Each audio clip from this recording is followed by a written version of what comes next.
organiser un concours de Miss. Et le roi va voir la plus belle jeune fille. Surtout, non seulement qu'elle sera belle, elle doit être vierge. Ça veut dire qu'il y avait des qualités qui avaient été réunies pour que le roi soit capable de pouvoir faire son choix. Le roi dit, c'est exactement ça. Moi, je suis d'accord avec un tel conseil. Allez choisir la plus performante, la meilleure des meilleures. Amenez-moi là ici. Vasti doit être remplacée. Elle croit qu'elle est qui? Et là, Vasti la pauvre, elle ne sait pas ce qui se passe. Un décret va être pris. Séance tenante. Le roi prend n'est-ce pas, son cachet. Et il va marquer de son sceau. Plus personne ne peut changer cette décision. Et là, une organisation de concours de Miss va être organisée. Waouh, partout, dans toutes les 127 provinces. Et tout le monde va.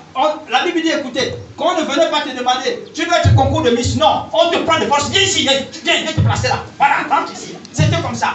Tu vas te présenter là-bas. Oui, viens, toi aussi viens. Ainsi de suite et tout. C'était comme ça. Tu peux avoir une infirmité, on ne voit pas bien, c'est dans les robes cachées. On te tire d'abord, c'est le bas là-bas qu'on va voir si tu es film ou pas, et puis on peut t'éliminer. Mais tu partais d'abord. Donc on ne te demandait pas, on ne te posait pas la question. Alléluia. On ne te posait pas la question. Et Esther, la Bible déclare que Esther également va être prise.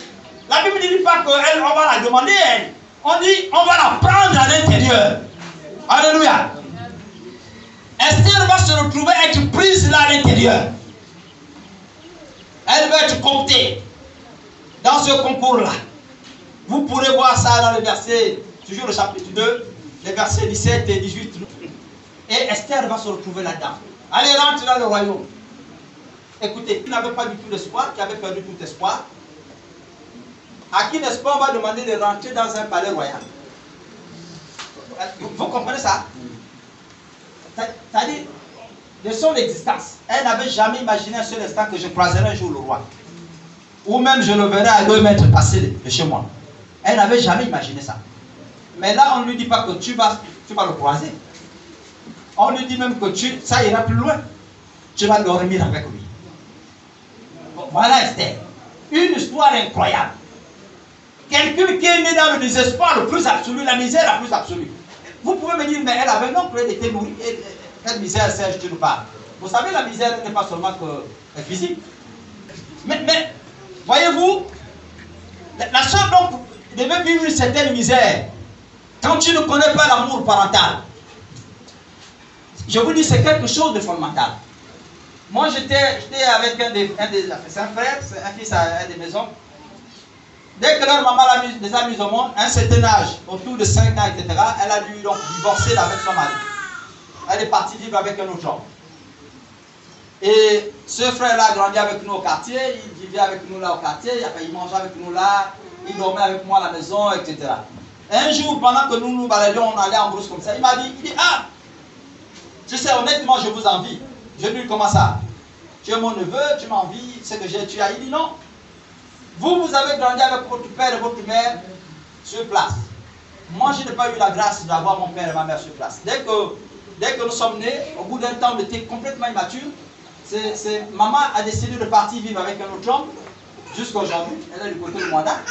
Et papa nous a élevés comme ça, comme il a pu. Donc nous avons été élevés juste de manière monoparentale. Ce qui fait que l'amour que vous avez, la chaleur, la manière dont vous riez avec votre père, votre mère, nous on n'a pas eu cette possibilité-là. Et c'est là que j'ai commencé par réaliser que, vous voyez, malgré le fait qu'il mangeait, qu'il dormait bien avec moi à la maison, il vivait la même réalité que moi, parce que à la limite, mon papa le prenait comme un petit-fils, parce que c'était l'enfant de ses beaux-frères, donc ça s'amusait, beau-frère, donc ça s'amusait, etc. Papa allait même à certains niveaux avec lui dans certains domaines où moi je ne peux pas arriver en tant que fils.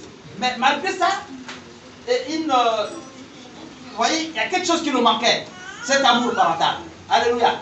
Donc il avait ressenti ce vide-là. Donc vous comprenez que la misère ici, elle ne va pas se résumer seulement autour du manger, du boire. Il y a d'autres réalités intérieures qui font que quand ça vous manque, vous vous sentez misérable. Alléluia. Et donc la reine, n'est-ce pas, oui bien aimé, va se trouver devant cette situation. Et les temps arrivent, la Bible déclare que pendant que chacun va passer à son tour, celui qui devait s'occuper de l'entretien de la future reine, dès qu'il a vu Esther, au premier regard, Vous savez, les petits esclaves. Les petits esclaves, ils se soumettent pas parce qu'ils veulent se soumettre, mais parce qu'on les oblige à se soumettre. Mais au bout d'un temps, ces obligations deviennent comme un caractère. Ça devient comme une nature chez eux. C'est-à-dire même quand elle doit te dire bonjour monsieur. Bonjour monsieur. Est-ce que vous comprenez? C'est différent des enfants qui des fils à papa. Bonjour, oui, bonjour. Bonjour. Papa, ça va vraiment bien, ça va. Le gars, il est facile. Est-ce que vous comprenez ça? Donc ça, c'est différent. Par contre, Esther avait déjà des notions de femme soumise. Parce qu'elle vivait déjà dans cette culture de soumission dans sa maison. On ne parle pas trop de ça, de la femme de son oncle. Est-ce qu'on va dire que Mardochée n'avait pas de femme? Non, c'est sûr qu'il était marié. Mais la Bible ne mentionne pas un seul instant l'histoire de cette femme, l'existence de cette femme. Vous savez, les méchants, c'est pas toujours qu'on les mentionne. Hein? Vous comprenez? Si on ne mentionne pas cette femme, c'est qu'elle avait certainement un caractère incroyable. Alors, je ne veux pas m'aventurer dans une histoire qu'on n'a pas connue. Mais c'est ce que moi je sais, moi. L'histoire des méchants, on ne peut pas mentionner parce que ça traumatise. Quand bien même ils sont morts, cette histoire traumatise toujours. Ils sont traumatisants. Alléluia. Et donc Esther elle a certainement subi certaines étapes difficiles de la vie, au point où, quand elle se retrouve devant cet homme, elle va commencer, n'est-ce pas, par manifester des attitudes telles que le monsieur va lui remarquer. Et il va dire, non seulement que cette jeune fille est belle, mais quand je regarde les comportements, les attitudes de cette jeune fille, je me rends compte qu'elle a des qualités qui peuvent plaire au roi. Et il dit, prenez-moi cette fille, donne des instructions, prenez-moi cette fille. Si les autres doivent faire 2 bains par jour, elle doit faire 3 ou 4 bains par jour. Vous devez la baigner avec le meilleur savon possible de notre royaume. Allez prendre même le savon spécial du roi. Il faut que cette jeune fille, sa beauté rayonne. Parce que les qualités qu'elle a, que je vois là, je vous dis, quelque chose peut se passer. Le roi peut tomber là. Le roi peut être renversé ici. Prenez-la. Et on va la mettre là, on va la baigner, on va commencer par lui donner un rayonnement, etc. Parce que simplement, elle avait des qualités qui amenaient les gens, n'est-ce pas, à être regardants autour d'elle. Alléluia. Ces qualités étaient plus intérieures que physiques. Et là, Esther, le jour est arrivé, parce que chacun devait passer à son tour, va se retrouver à passer devant le roi. Son jour va arriver. Elle va remporter la victoire avant même que le concours ne s'est terminé. Alléluia. Vous voyez que, bien aimés frères, cette histoire est tellement éducative qu'elle nous amène à comprendre, bien aimés frères, une chose. La réussite d'un chrétien ou d'une chrétienne ne dépend pas de ses stratégies. Alléluia. Bien aimés frères, la réussite d'un chrétien ou d'une chrétienne ne dépendra pas de tes stratégies. Mais ça dépend, n'est-ce pas, de ce que Dieu a prévu pour toi. Alléluia. Ça dépend des portes que Dieu a prévu ouvrir pour toi. Ce ne sont pas tes stratégies qui vont amener Dieu à pouvoir t'amener à être élevé. Ce ne sont pas tes stratégies. Tu as beau être le meilleur intellectuel de tous les intellectuels, mais si Dieu ne pointe pas son doigt, il ne met pas sa stratégie sur toi, tu ne seras jamais élevé. Alléluia. Amen. Moi, j'ai vu ici, et peut-être pas dans notre église, hein,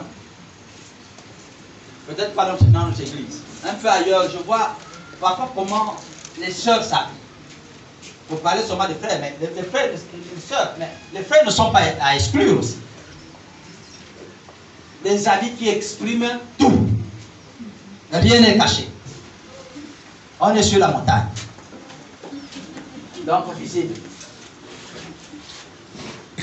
Et tout ça là, c'est des formes de séduction, des stratégies pour amener X ou Y à nous regarder, tel frère ou tel autre frère à nous regarder. Je vous dis, vous ne vous marierez jamais parce que vous avez mis sur pied une stratégie de petits habits. Vous comprenez ça? Est-ce qu'il y a des femmes mariées dans la salle? Il y a des femmes mariées, non? Ma femme commence par te lever. Tu es la première à te marier. Ma femme commence par te lever. Il y a d'autres femmes mariées ici. Tu es la seule à être mariée. Si les autres se cachent, c'est leur problème. Ça, c'est leur honte. Ils ont honte de leur mari. Toi, tu es leur mari. Alléluia. Voilà. Nous avons essentiellement deux ici. N'est-ce pas? D'autres sont certainement pas ailleurs. Mais regardez ces soeurs-là. Quand vous regardez ces soeurs, est-ce qu'elles ont porté le sexy ici? Est-ce que parce qu'elles n'ont pas porté le sexy, qu'elles ne sont pas mariées? Dites-moi. Vous ne vous marierez jamais parce que vous menez avec des petites jupettes ici. Ce sont des... Et d'ailleurs, vous appelez ça mini-jupe. Hein? Je disais, il y a plusieurs années passées, tout ce qu'on appelle mini, c'est pour les enfants. Mini, c'est enfant, mini. Ça veut dire que ça, c'est pour les petits.